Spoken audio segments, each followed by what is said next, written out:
You're live. Is it working? Check 1 2. All right. And the camera here always, some days it works well with the background, some other days it doesn't. Got a black jacket here to try and give it something. There we go. Ah, well. Anyways, good day, everyone. Just a live update on things and random talk. I haven't done this in a while. And this background is really bothering me. And if I take usually it works better. I think it depends how the sun comes in through the apartment. Seems better now.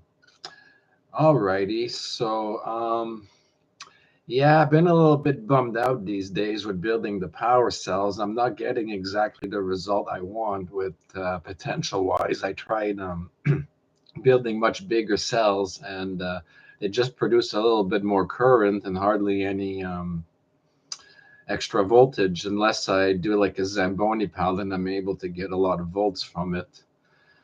So a part of that is having a hard time finding the compatible electrodes without having to use the magnesium and carbon combination, which is, as people have noted, a little difficult to get, on the spot. So I've been experimenting with different electrodes and I haven't really the closest I've found was magnesium and copper, but then there is a reaction with the magnesium, so that's no good. And the other one that seems to work well is the aluminum and copper. But then is the challenge on finding around here at the hardware stores, anyways, for experimentation, because you don't want to order big stuff online, right? One pipe that'll fit into the other but won't short out. So I'm looking for that next, which is the copper and aluminum electrodes, which seem to work well, but it's just a matter of finding the right sizes. And then I will try, I guess, one more time with that combination with what I got. The whole idea is to try and get enough power and current to get it into a self-oscillating with the help of a transistor, a MOSFET, whatever.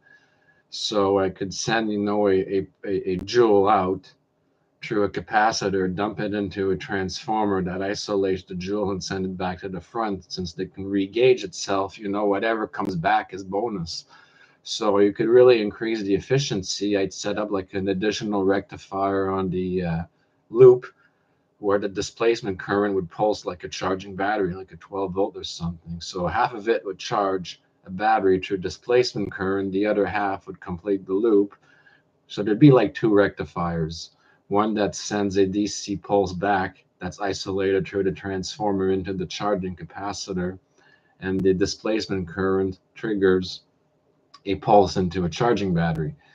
So the system would increase efficiency with time as it builds up oscillations and extra charges, because whatever happens to come back into the charging capacitor is additional on top of what's already being re-gauged all the time from the cell. So that's basically what I want to bring it to and have that as a demonstration, because that's where it becomes I've made other experiments and demonstration. When you start pulsing these cells, they have a memory and they start pulsing back as well. So you're really starting to interact with the piezo like electricity effects of the cells by sending a joule back into the input. So yeah, with that said, a lot of cells every day, but nothing's quite like I said, the I know the magnesium and the carbon works, but it's not very friendly to shape the carbon into rods, right? Then you have to start gluing it with like wood and things like that. And then everything you add to it becomes a variable. And some people have noticed, they get reactions with the glue and the carbon and all that. So everything becomes, something else to worry about. So, yeah, I must have tried just about everything I could get my hands on, and the alternative that seems to be worthwhile exploring is the aluminum and copper electrodes. I've got one cell almost from the start, and it's still working great, and puts out over 1 volt, just a little cupcake one. But that works and is a good replacement because I've noticed no corrosion on that one. So it's doing the same as the magnesium and the carbon rod, much easier to find. And just about buying the right pipe so one can slide into the other without quite shorting out, so there's a space to pour it when it's hot, the electrolyte, the peg, and then once it hardens, into the pipe. So I want to do that. And the other experiments, pulsing of magnets is very interesting, and there's mixed vibes regarding that. Um, the thing is, you can wrap a coil around a magnet and pulse it, and it's not very much to just pulse a static magnetic field unless you can do something with it, right? And it's the magnetic flux. So, unless you build a specialized magnetic core that's like a circle so none of that can leak out of it, you're wasting a lot of that modulation energy if you've got no way of coupling into it, essentially.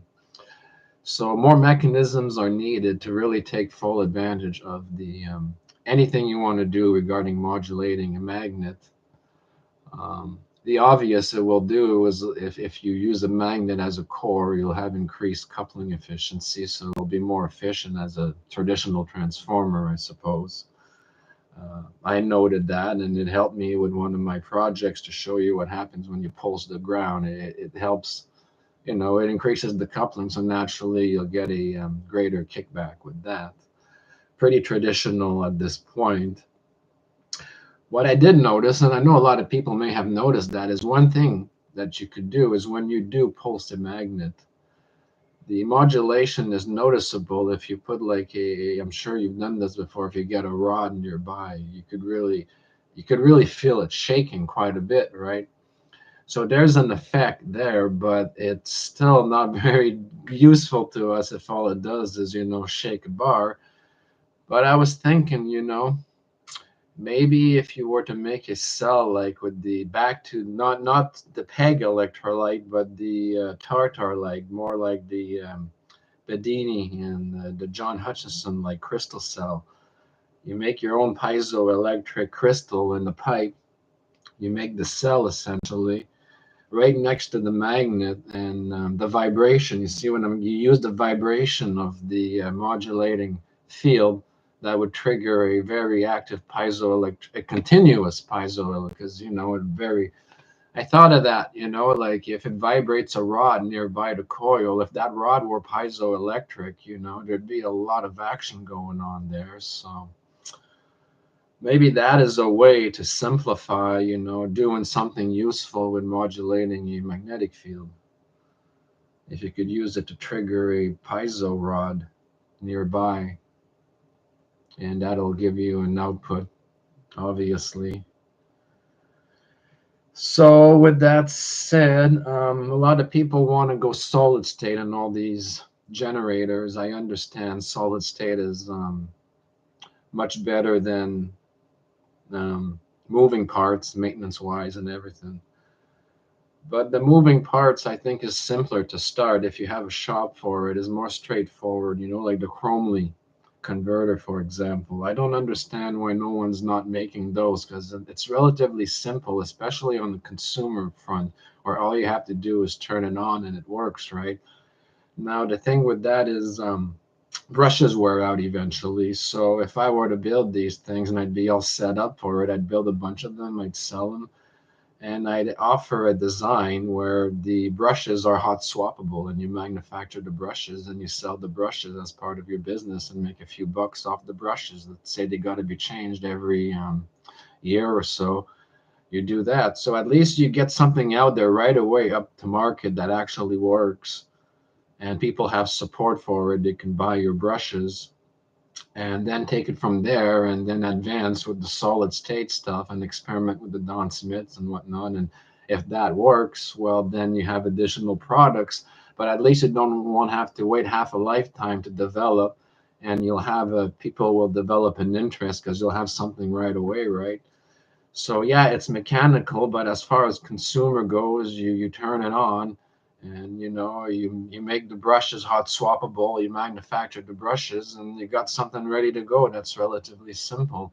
And you got yourself a foot in the door at least. And it's relatively portable, and you don't have to worry about fancy ground loops or anything like that. Literally just use it wherever and it'll work. So that's what I do, and start with that, and then explore the Don Smith stuffs on the side. And if I do make a good breakthrough with that, you have solid state models. That leads me to Tom Bearden's Meg. Everyone who tried replicating it, essentially it never worked. It works in the way it's a very efficient transformer near unity, but you still end up, even his buddy Nodin got scrutinized for fudging the readings by using different resistive values on his probes, and he got called out for that. But the point is, I think Tom Bearden purposely left some points out so no one would rip off their patent. I guess they wanted to go commercial with this, obviously, at some point. He tells you to use rare earth magnets, and I don't think that'll ever work. That'll just make an efficient transformer. You need to use barium ferrite to get that ferroelectric response from it. And with the barium ferrite, if you were to modify the Meg and build it with barium ferrite, I'm pretty sure it would work exactly as intended. Now, Bedini and Tom Bearden, they hint at that. They use the barium. That other people have been guided by them and have used it in their own devices of Floyd and Bedini. And then all of a sudden, Tom Bearden would drive away from that and not even mention it on his Meg. Seems a little strange. So yeah, if anybody has a shop, try it out with barium ferrite, and I'm pretty sure you'll be happy with the results of the Meg. So it's not about reinventing the wheel. It's all there for us. Just replace the rare earth magnet with barium. And there's other candidates too. I did the research. I don't have it in front of me, but it's in my favorites. There's a few other military. Hold on, I might be able to pull it out. Because there's another name for it. It might be a good alternative to barium ferrite. It is. The military uses this in sensors. And it's highly piezoelectric. I've got that and other bookmarks right here. Terphenol D. TERFENOL/D.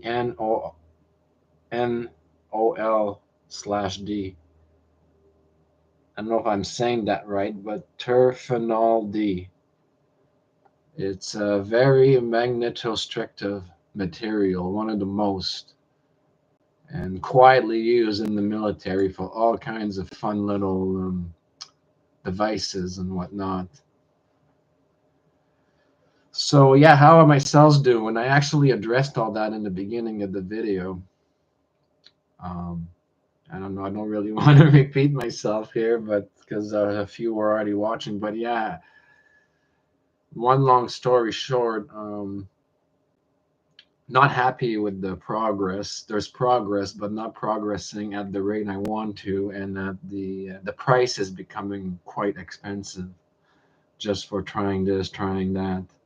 But there is progress. I know in which direction I want to go with it.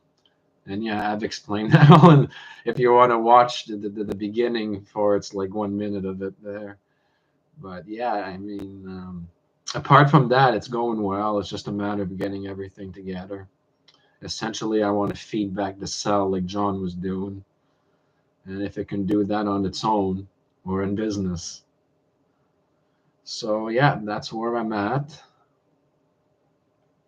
And also playing with solid state devices a little bit here in the background. I was exploring the one wire system a little bit the other day again. Nothing different than what I've already talked about the first time. Very good stuff. And I'm trying to actually build a cap dump circuit. I'm having a hard time getting the SCRs to fire at lower voltages. Like how we use a neon and an SCR to fire it at 80 volts. Well, I'm trying to do the same thing with diodes and Zeners and LEDs, like at 24 volts instead, or even 10. something even for the power cells where even 2 volts on the capacitor is enough to create to trigger a transformer, so there's an inductive kickback. They can't really do it on their own, but through a mechanism like that, and let the capacitor charge up to a couple volts, and the SCR triggers it into a transformer, and then they can self loop like that. But I've been having a problem triggering them. I've been trying everything. I don't know, 2 different kinds of SCRs now, and no go with that. They either turn on once, so it's a one-shot event, they don't reset, or they don't trigger at all. I'll try like a 9-volt battery and charging a capacitor with it. The LEDs go brightly and they don't trigger. And then sometimes I'll try again and just a flash, just like it should be. It triggers it, but it doesn't reset on its own. And I've got like a dummy capacitor acting like a battery to charge up to that we would dump to. And yeah, it works great with the neons and all that, but I'm trying to replicate that same simple idea at much, much, much lower voltages. And it's, I guess, a rainy day project.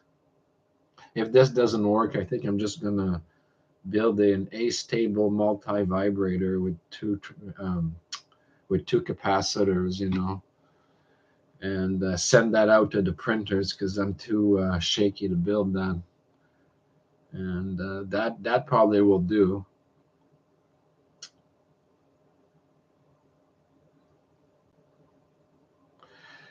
So yeah, just sometimes you have a lot of ideas, but it's just I lack the professional environment for it. When you're near people in apartments and you're sharing the utilities and the grounds and all that, and you can't really do the big stuff. I do a lot of theory. I demonstrate the concepts in their own individual domains and try my best. But like I said, I know what I'd build, what I'd want to build if I could, and resources wouldn't be a problem. I mean, I'd make sure I'd be up and running right away and have a product, and then work on research and development after for additional devices. But yeah, there's definitely something, that can be built right away and put to market if somebody wanted to. So, not much more to say. Messing around with power cells, trying, even with the crystals. But you know what? I keep going back to the peg. The peg seems to be always the best performing one of them all. So I'm gonna stick with that because the peg works. The peg and the peg powder with the polymer bead mix. Don't even need to add any water. Just put it on a oven at very low heat for 15 minutes. Stir into a goo. Pour that in. I mean, within 2 minutes. I mean, sometimes I'm still stirring it and there's already a crust building up on the top. So it hardens pretty quickly. But it's very efficient, and I've gotten the most current doing it that way. It was able to run little motors on their own. I've measured up to 17 MA. I know it's peanuts, but 17 MA is better than a quarter MA, right? So like I said, I'm progressing, but it's not at the rate, I'm not even getting a quarter watt or anything like that at this point with them. If I could at least get a quarter watt, then I could, sustain spark, and that'll get more interesting. But for now, we work with what we got. Greetings, OL. Hello, everyone. No, I don't have a 3D printer. That's next. I know I keep saying that there, but the other problem with that is I gotta learn how to do the 3D CAD. I learned the old stuff, back in high school, but it was nothing like this. And nobody has got model files of what we're already wanting to do. That would be easy. Just print somebody else's project. But yeah, with these cells, what seems to work best that I've noticed is plates, actual plate cells. flat cells. But what you want to do is probably build them as close as you can to like a real car battery, have an enclosure where they all slide. So your electrodes are as close and a bunch of series just like that. And then pour your mix in that. And then make sure you have a parallel series connection between your cells, and just do that. And I've noticed that's the most current is when it's two flat electrodes almost touching each other in between the peg. Um, the I'm playing with the pipes, but the pipes don't seem to put out. They put out like 1 or 2 MAs. I haven't been able to get like the and well, I shouldn't say that. The one I made that's like 3 feet tall on the pipe is able to run the motor, but it's really big for what you're getting. I've been able to do the same thing with just a little flat plate. So I'm thinking, that's why I mean, I'm progressing, but not at the rate that I want to. So no, I haven't tested any sugar or anything like that.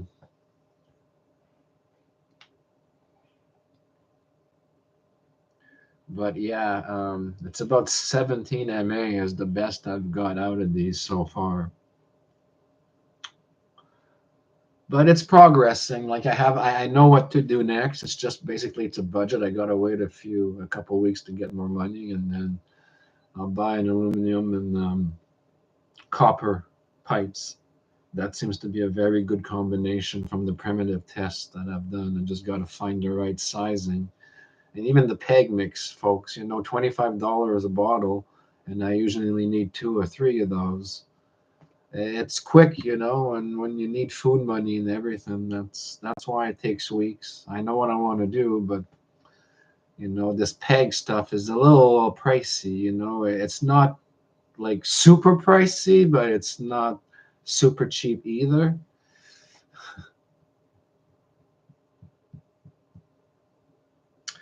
So that's where we're at.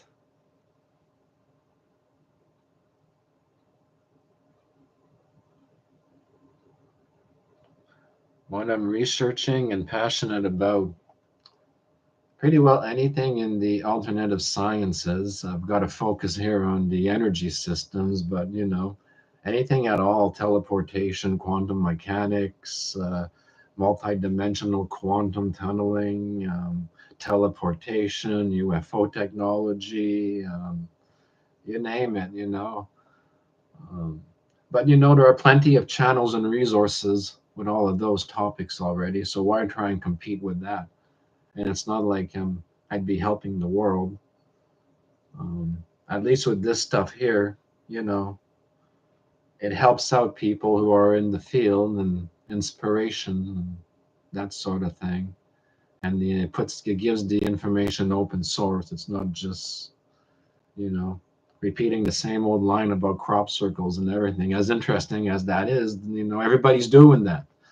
So, I don't have fancy graphing editing skills, so my videos and relative to theirs would really suck. So that's why it was a personal interest. I've been into ham radio since I was a kid, so I've had like a background there in radio and RF and experimentation and running your own antennas and crystal radios and that sort of thing. And I realized not a lot of people do have that, even near me at the time when we had the ham club and that. So I figured, you know what, I'll go on here. And, I started off in forums years ago.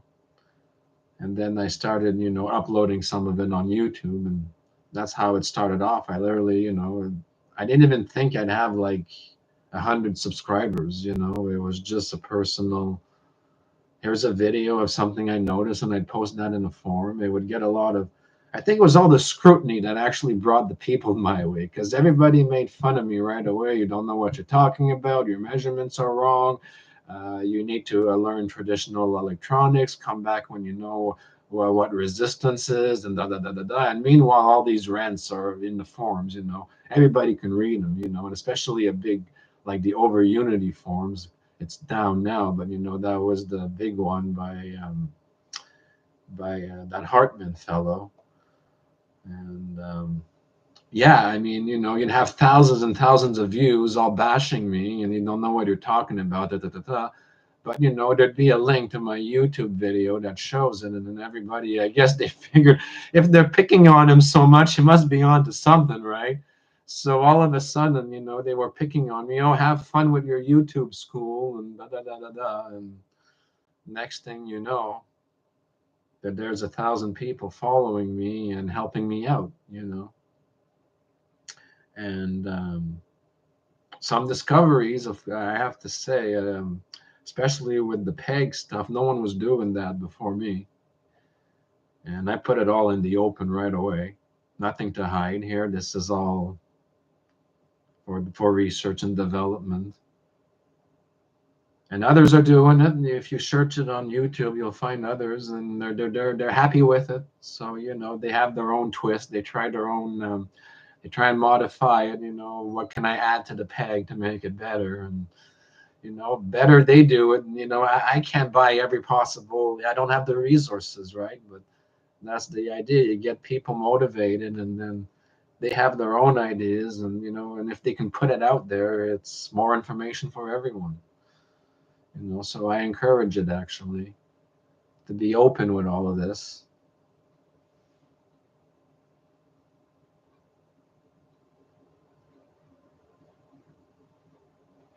Yes, the best so far with the peg cells is running them all like Zamboni piles. I haven't seen anything. I've built pipes, almost as high as me, and there was like maybe zero point 0.2 of a volt more than just a little cupcake cell. It's almost ridiculous. But when you stack them, you get high voltage very quickly. So there's a potential for that and for charging capacitors with them. So now I'm just at the stage of what can I use to efficiently dump them. I didn't want to have to bring it up to 80 volts because I don't have that many cells right now, but the neon works with the other stuff like the Bedini. So I've got the SCRs now, and I'm trying to trigger it at like 2-3 volts, and I'm having a hard time. But once I can figure that out, I'm going to be in business with the PEG cells, with the pulsing. Top books for electricity and deeper into it. Yeah, hold on. I'll show you something right now.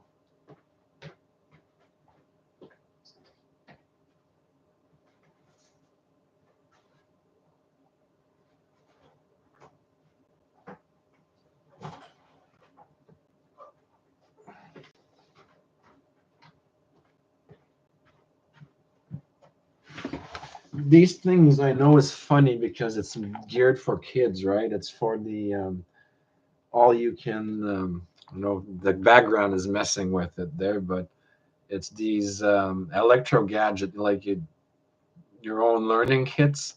But what's cool is it's traditional electronics, but it gives you, I'm gonna have to disable this, but um, you see all of the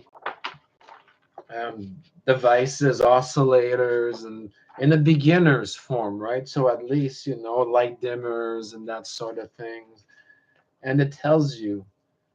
Um, there you go, the SCR right here. This one even has. Oh, I hate this. I can go in my settings and disable. I'm sorry about this. It's the background that's continuously trying to. But this is just, found this thing and it was missing all the parts, but I wanted the book in the Salvation Army, basically, electronics section, junk area. And this one here for like working with the high voltage stuff and the resonance. I don't know if they'll stay there. Oh, I'm gonna try and disable this background. Hold on here. How can I do this? Can I just. I don't want any background. Ah, here we are. That was easy.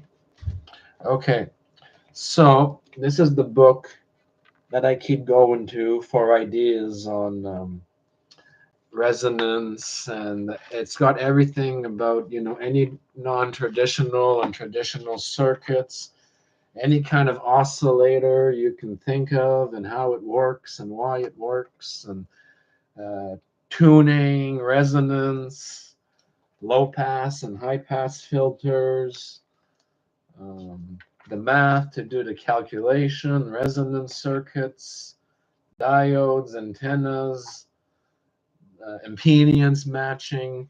It's all in here. And you can probably get this book online, archive.org. But it's full of juicy information when it comes to, I know it's for antennas and all that, but the RF theory is spot on. And you just got to plug in your values, the frequencies that we're using of interests, and it's the same concepts. So if you need to filter out a frequency or something, and you want to build a notch filter or whatever, it's all in here. And sometimes, it's stuff that you can't find or Google won't give you, or you get buried in promotional material. Sometimes it's good to have a few of these old-fashioned books around, unedited, just the raw information. So now that I took the background off, this is what I was trying to show here. These learning kits, they're great. I know it sounds kiddish, but for someone who wants to see what transistors do and whatnot, perfect little device to get yourself here. One of these. I've even used some of this on and off of my own projects to quickly build an amplifier or something and snap it together.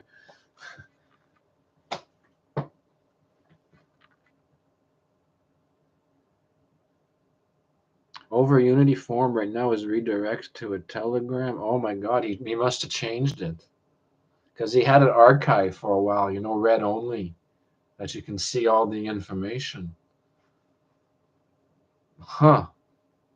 Because there was a lot of information. I mean, most of it was garbage, but you still had like the 10% on there, like me, that knew what they were talking about.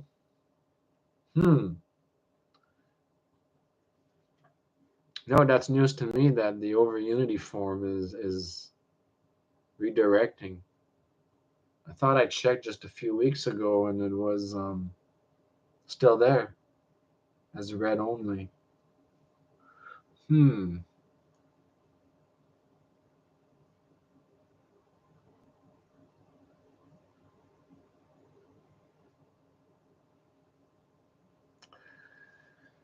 So yeah.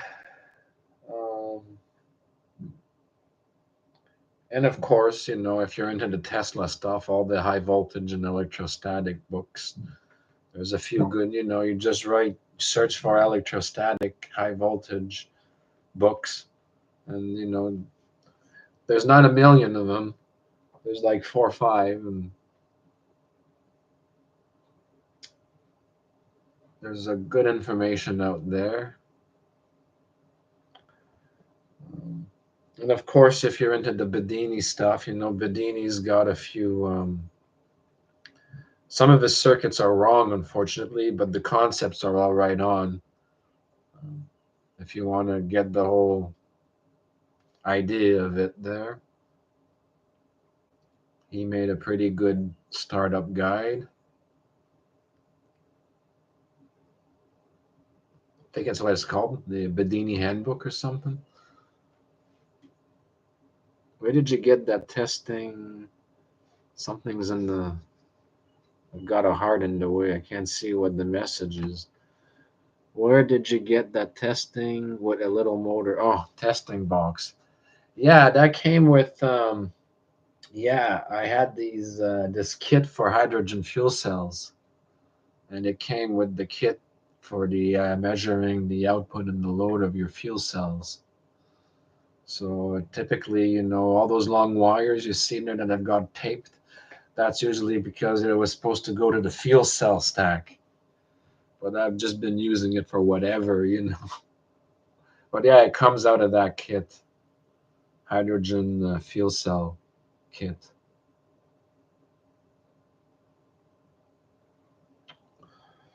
No, I didn't buy that box just like that. But yeah, it's pretty handy. It's a little resistance box, and it's got a switch for different values and different load settings, motor, lamp, short, open.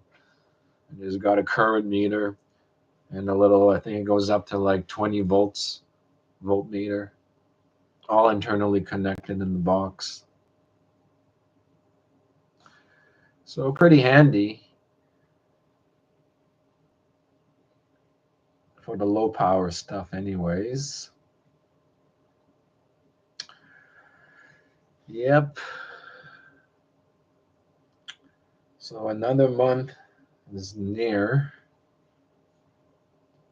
Not sure what to focus on next. Well, I'm power cells obviously, but still stuck on finding the right aluminum and copper pipes. Gonna give it one more go with that and the peg and try and make the darn thing self oscillate. And if that doesn't work, well, I'm going to take a break from the peg for a while because not because it's no good, just because I'm at the max of what I can do with it from here.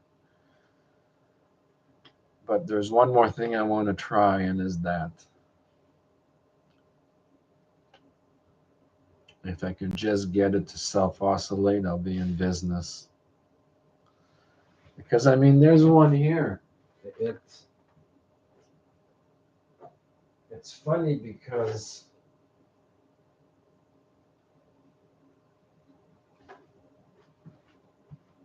it does.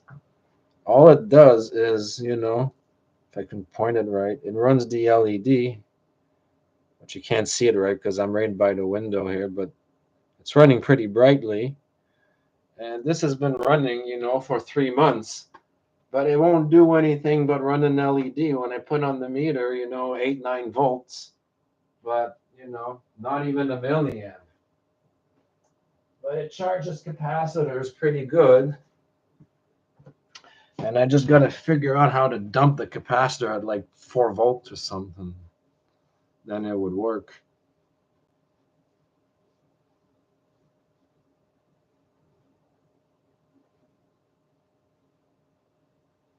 Yeah, that's what I read.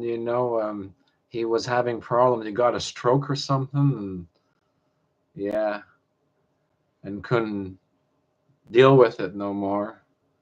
But I thought he was just putting the site on read only mode. I guess he did that for a while, and because he still got to pay for the hosting and everything, right?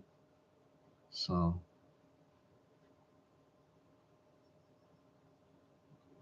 so if it's archived, I guess that's what it's okay. I'm pretty sure it would have been archived because that was a pretty resourceful, very many years. Even some of the stuff he did, was on there. Yep. Mm. But yeah, the power cells, the wonderful power cells, they act exactly like a Zamboni pile, but much lower voltages unless you bring it up to that. That's another thing I'd like to do, make a 1,000-volt version of that cell. That would be awesome. 1,000-volt version. Make its own spark gap without any oscillations, just from the DC. Break it like that with a gap. Then that'll create a whole loads of radiant energy. Collect that, and the cell is able to regauge itself on its own, and whatever it recycles from the radiant is a bonus. Simple as that. If I had resources, folks, it's not for a lack of ideas. Wonder how big a pile would be of 1,000 volts with the peg if you'd have to put like 1 millimeter space out of 1,000 millimeters plus. Wow, that'd be fun project. It would be. You change domain names, okay. That's the Stefan Hartmann, right? Yeah. Over unity forms. So that's good as long as you got a solid backup. We're good. I'm sure archive.org must have something too, such as it is. Mm,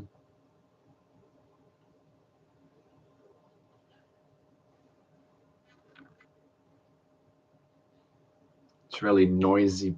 They're doing, we have the laundry room across the hall here. And even with the door closed, when the thing is running, kaboom, kablang, kaplong, kaflong. Oh, but anyways, I'm just a bit distracted there because I keep hearing the. I always think someone's at the door, kaboom, kaflong.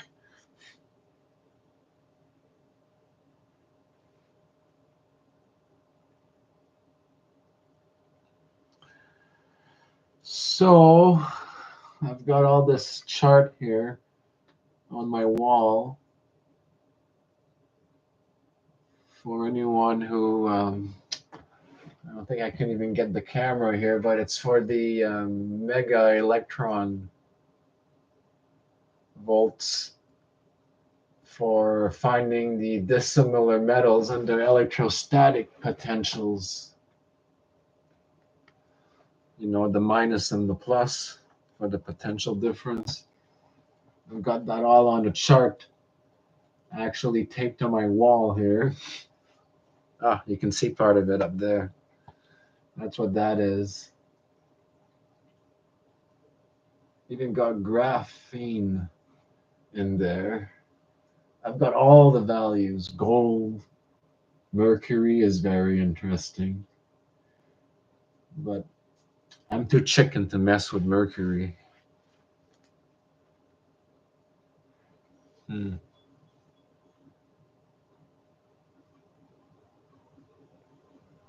And then there's the radioactive stuff. Oh my goodness, diamonds.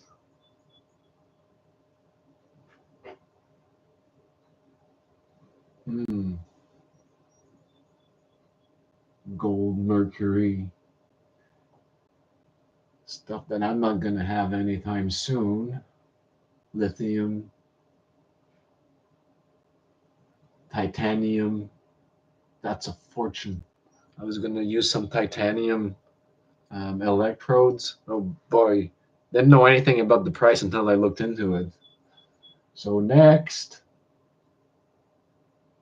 Hmm,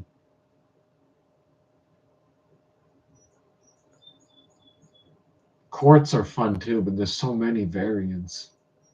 Finding the right frequency.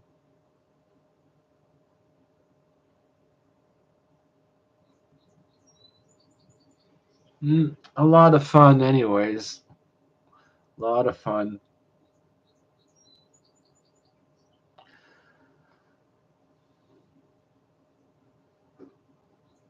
Use shaving razor blades. Is that why they're so expensive and locked up? That makes sense.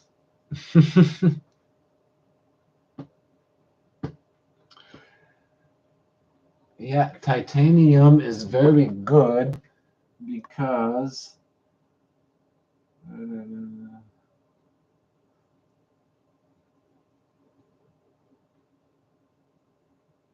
4.2 EV, but it varies with crystal phase.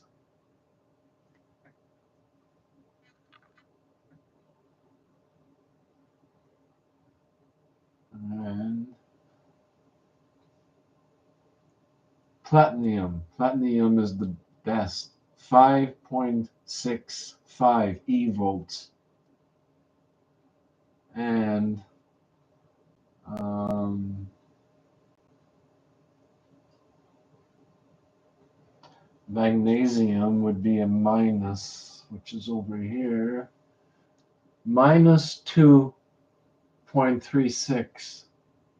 So that's why you get a high potential difference with the magnesium and whatever else, because the magnesium is a very, it's in the name, magnesium anode.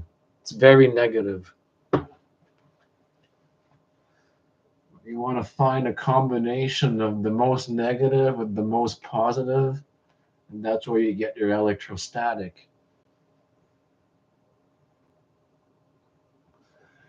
Titanium is good, and platinum is number one. Platinum is number one. It's above gold. So that's the highest positive one. So if you were to have platinum and magnesium, that would be like one of the highest extremes because under magnesium is sodium, but that's non-conductive. You can't use sodium as an electrode. And then calcium at minus 2.87, potassium minus 2.93. The last one on the list would be lithium at minus 3.04 V. So if you were to have lithium with platinum, that would be your ultimate cell.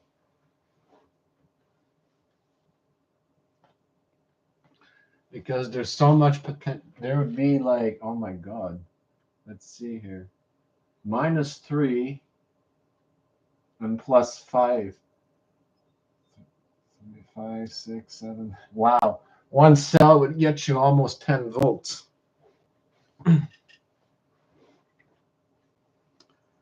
Hello, everyone that's just here. Platinum coated. Yeah, that might work too, as long as it's platinum for the potential difference. Yeah, that's an idea. Just coated might be all that's needed for the surface area, right?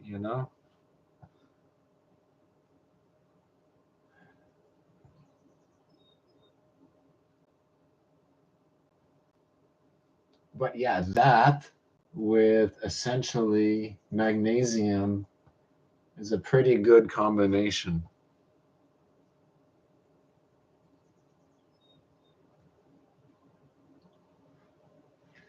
And there's all the other ones, but iron is relatively neutral at 0.44.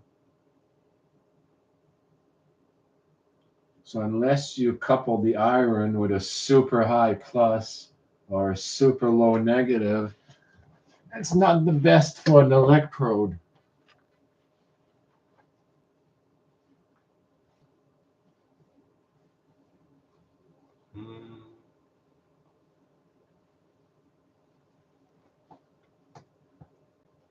There's so many variations. It's just most of them are not very good, because they're not compatible as electrodes, or there's not a big variance in between them.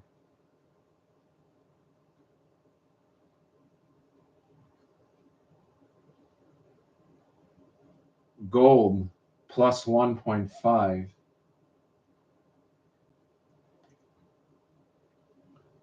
But again, maybe gold plated. If you were to gold plate, gold at plus 1.5,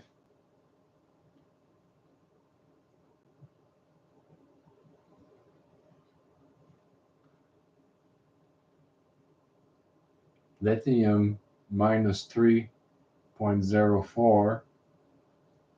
But as you get into the very high extremes, to screw us over, the elements are super expensive, you know? So I'm trying to find a combination that's pretty, difference that's not. So that's why I'm looking at the aluminum and copper seems to be a good in between where you've got, a decent separation and not, a killer in price to experiment with and easy enough to get your hands on, copper and aluminum. I mean, it can't be that hard to find. Magnesium and carbon works well, but the type is very hard to find. Takes weeks, and It's kind of expensive too. Trying to simplify everything and make it easier and more accessible.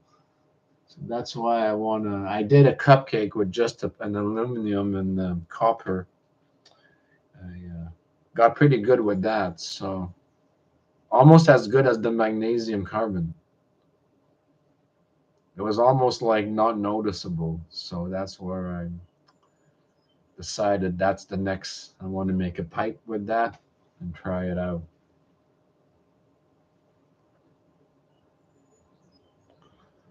Dielectric separation between two metals. Um, Teflon tape? I don't know. That's just out of my hat. Um, Barium titanate plates. If you can have press, if you have the equipment, would be very high dielectric.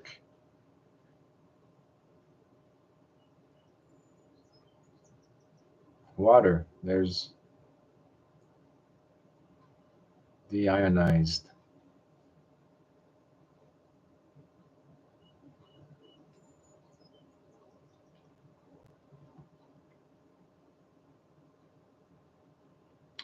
No, well, actually, you know what? The peg, there's so much things I want to try. It's just finding it all and buying it all. And most variants I tried so far did nothing or made it worse. So the only thing that seemed to have done something is the copper oxide powder, which I don't always put in because it's very minimal. There is a difference. I think what it does in part is it helps rectify the impulses, and it also acts as a bit of a wave guide internally for the electric fields. But as far as trying this, trying that, I tried mixing it up a little bit with the do-it-yourself crystal kits there, getting mixed results with that. Nothing fancy as of yet. I'll report as soon as I do. But I keep going back to just the peg and maybe the polymer beads. It seems to be the easiest, um, less variance, always a good batch kind of deal, you know? Like I said, right now is just finding compatible electrodes that are not expensive, easy to get, and good to work with. That's where I'm at right now. So I'm pretty set on the composition that I'm going to use. It's just a matter of finding good electrodes. And perhaps, one day a 3D printer to make so I could put, like a 12-volt battery and make like my own slots for my plates and have a bunch in there. Because that's what seems to matter the most is the surface area between the two plates is very close, kind of like a capacitor, but instead of the regular dielectric, it's the peg material. And that's where it seems to be putting out a lot of current. And naturally, because if they're like square rectangles, you can machine this and have them all symmetrical, especially if you've got a template where they all slot inside, right? And that solves the battery symmetry issue, anyways. But again, you need a little bit of equipment.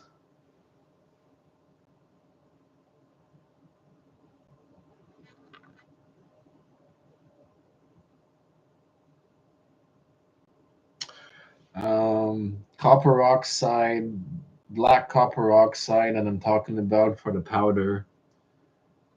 I haven't tried with the red copper oxide. Um, Copper is just copper rod, copper.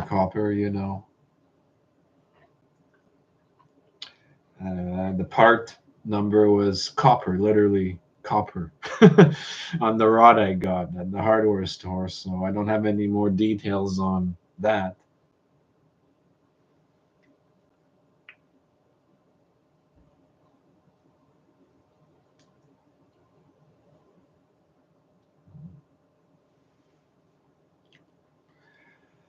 So yeah, just I know I'm repeating myself, but I'm trying to build the cell into a state where I can trigger an SCR and get it to dump. And yeah. And after that, I don't know what the game plan is. I guess move on to the next. Um, but I like to use the cells to power, like, the Don Smith and all that kind of stuff down the line. It just makes sense to do that.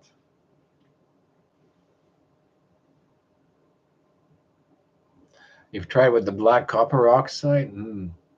Nothing significant. Huh. Because that's what I did a lot of that. I've got one cell which is still working good actually with the copper oxide.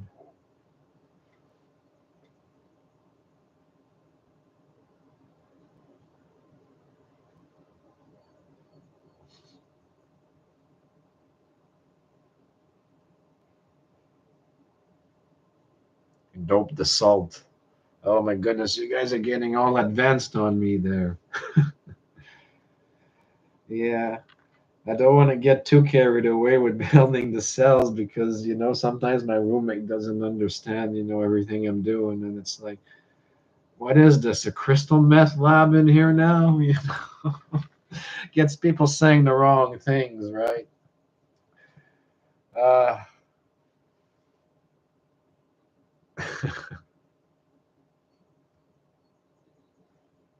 but I'm telling you, my kitchen lately has looked more like a lab with all of the power cells and the cooking and all of that. And all the cupcakes and it's not food, it's all like, what is he doing? Actually, I wouldn't want to taste one of those cupcakes. I really wouldn't. Ugh. Unless you want to go to the washroom, I guess.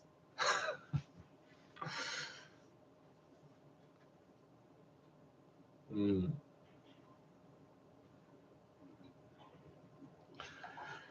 So I guess I'll wrap it up. It's Friday afternoon here, almost 1 o'clock. I've been talking about an hour here, just hanging around. Nothing that's basically I find is worthwhile to dedicate a whole video to, because just little updates here and there. So I figured the live was an appropriate method of just showing and explaining everyone where I'm at right now and what my goals are and where this is all heading. So, like I said, it's all good, it's all positive, just slower than what I wanted to go naturally. But with that said, everything is good, and I appreciate the interactions and everything. So, let's keep it up, and I will let you folks go there and enjoy your day or whatever it is you're up to. And until next time, and have yourselves all a great day. Thank you.